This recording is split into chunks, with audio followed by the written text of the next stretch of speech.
What's up, indie music makers and indie music lovers? Welcome to another edition of the Indie Tip of the Week. My name is Chris Clay. I am the ambassador for great indie artists and great indie music. Welcome, welcome, welcome. It's been a while since we had the opportunity to get together, and I've been busy. I've been on the road. I've been doing a lot of stuff, but I am back today. Had a great topic I wanted to talk to you about. It got interrupted on Monday because I woke up on Monday morning and I found from a friend that texted me that there was this discussion about me and my business practices on Facebook. So I got on Facebook, I was looking around, I seen it, and I was like, oh my God, here we go. And I'm not one to get into the gossip column, so I just kind of said I'm going to wait and see where this goes before I respond.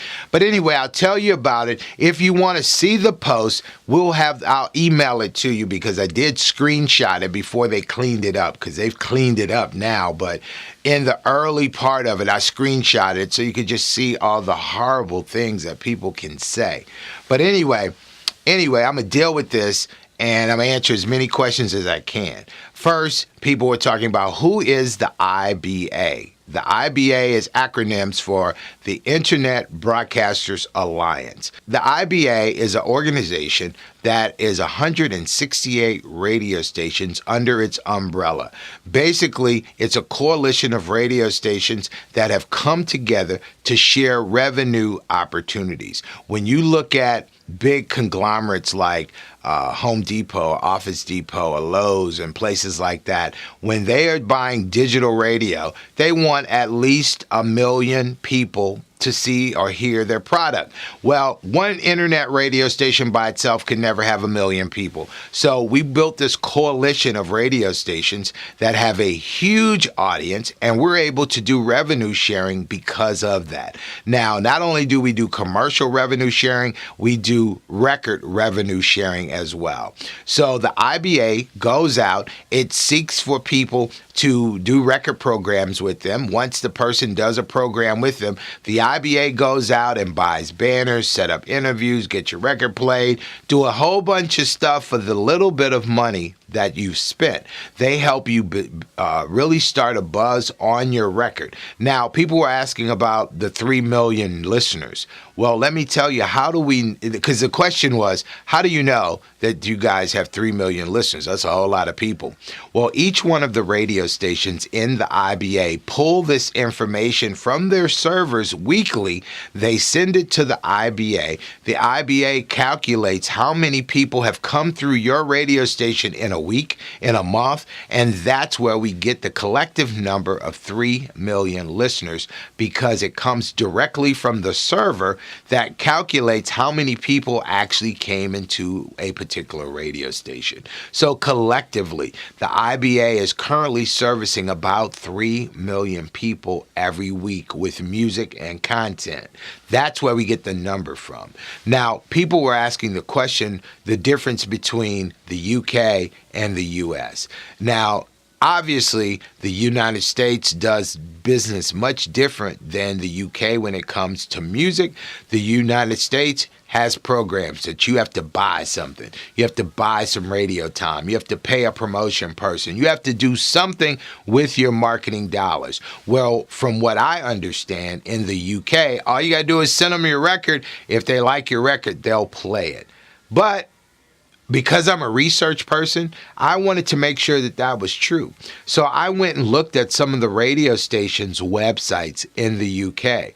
And what we found out that was a bunch of BS, because when you look at their websites, you see banners, you see advertisement, you see all kinds of stuff from music artists. I'm sure you guys aren't just giving that stuff away, are you? And if you are, then I got a few records that I want to send you so I can get me a banner on your website.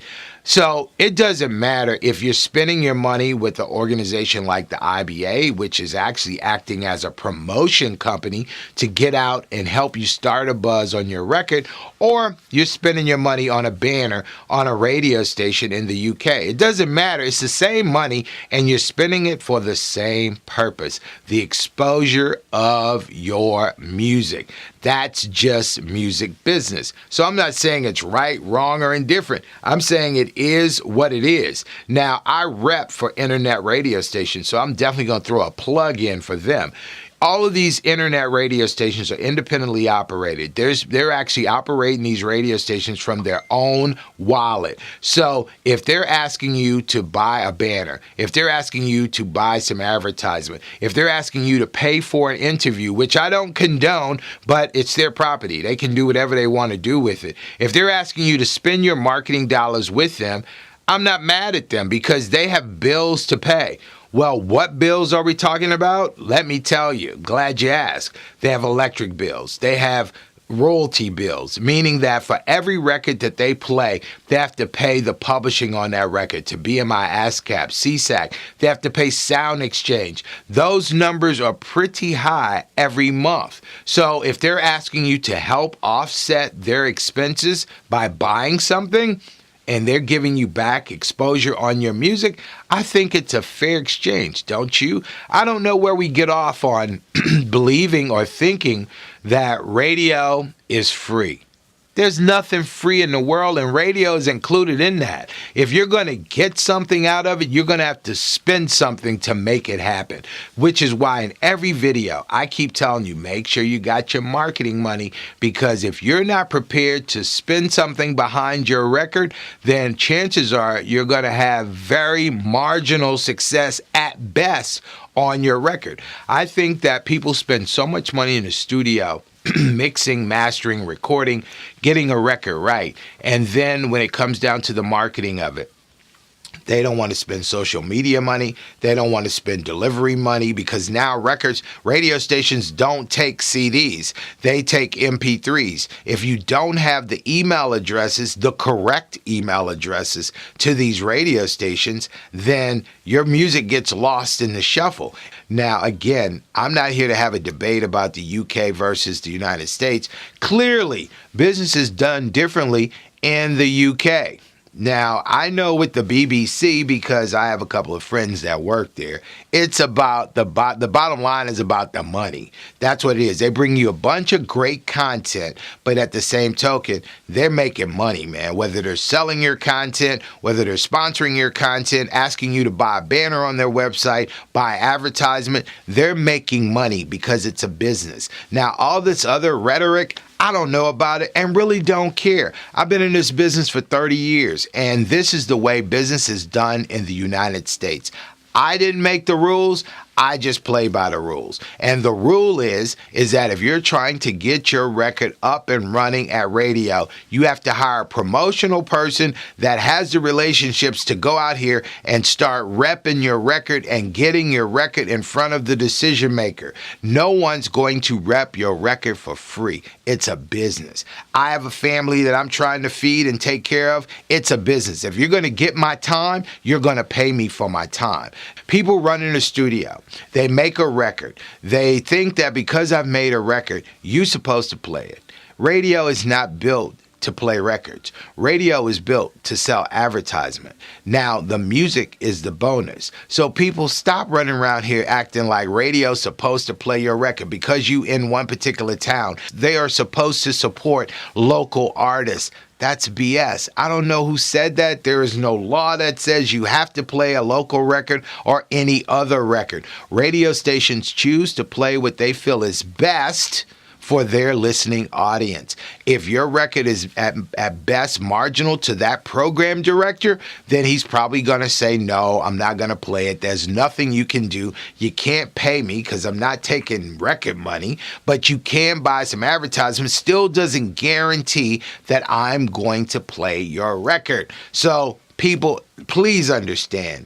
That's a very important thing that I hear over and over again, where people say, man, my local radio station won't play my record. It's probably because you got a marginal record at best. If you want to see if your record is really real, why don't you go outside of your local marketplace and see if you can get some other airplay? Go to a neighboring state. Go to the internet. Go to a streaming service. Go see if somebody's really going to pay attention to your brand. I've seen many times where you could force a person permission to play a record, meaning you can go to a neighboring state, go to the competition, go somewhere and prove that person's wrong, because music is subjective anyway. If I say I don't like a record, it doesn't mean that the whole world doesn't like the record. Maybe I'm just not hearing it right now. Maybe I don't understand your movement. Maybe there's a lot of missing pieces for me. So go prove your point. I've seen it happen over and over again where somebody in Charlotte says, I don't like this record.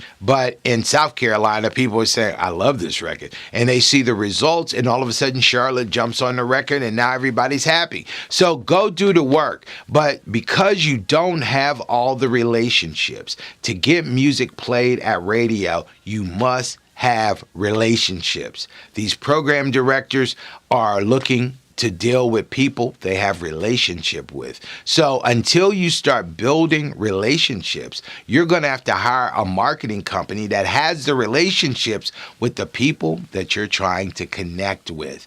Stop with all the foolishness. Don't try and discredit me. I'm just a person doing a job, man. I can't help it if I didn't turn my relationships into real working relationships where I can go and rep your record. I can go and make it happen. I can get you some airplay. I can turn this thing around for you, but you're going to pay me. That's my job. That's what I do. I have no qualms about it. I'm not about robbery. I think robbery, if you want to look at it from my standpoint, I think robbery is when you act like you're somebody's friend just to get your record played. That's like, well, I don't even want to say it on film, but you feel where I'm going. I believe relationships will carry you way further than money, but I also believe, as we talk about this business of music, you're going to spend some marketing dollars somewhere if you're going to make a difference. You're going to spend it at radio. You're going to spend it on social media. You're going to spend it on advertisement. You're going to spend some money. So if you don't have a marketing budget, then, man, I'm telling you, at best, you better hope you have one of those organic records that just jump out the box. Because if you don't, I'm telling you, you will have less than marginal success on a record. Again, I didn't make the rules. This is what the rules are. I just play by them, okay? So people, you can keep sending your records to the UK and all over the world. I don't care. But when it comes to your hometown, when it comes to the United States, you got to have some marketing money. If you don't have no marketing money, don't expect no success, because it's a little bit different here in the USA, okay? That's all I'm going to say about that. They're telling me I got to go, so you know what time it is. It is time for your Indie Artist of the Week. Our Indie Spotlight Artist of the Week is Washington, D.C.'s very own singer-songwriter Cecily. She's very reminiscent of the late, great Minnie Riperton. Let's take a listen.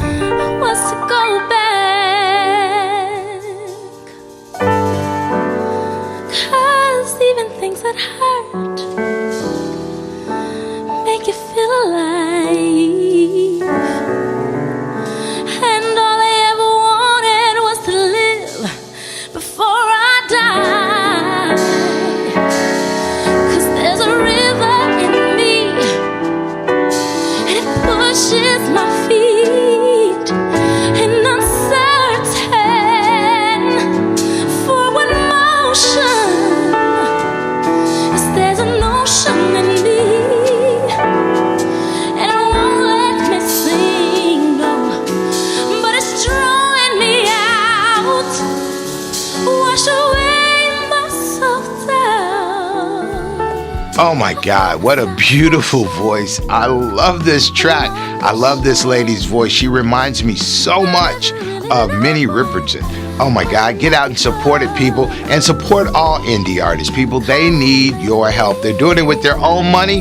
They don't have big record company budgets, and they're depending on you and I to hit the buy now button so that they can continue to make great indie music. If you need to get in touch with me, you want to have further discussion about today's topic, feel free to find me right here at thebusinessofmusic101.com. You can find my email, you can find my phone number. All of that information is there. Feel free to hit me up whenever you get ready, and let's chop it up. Until the next time that we get together and talk about another great indie tip, you make sure that you keep that music playing real loud. ocean.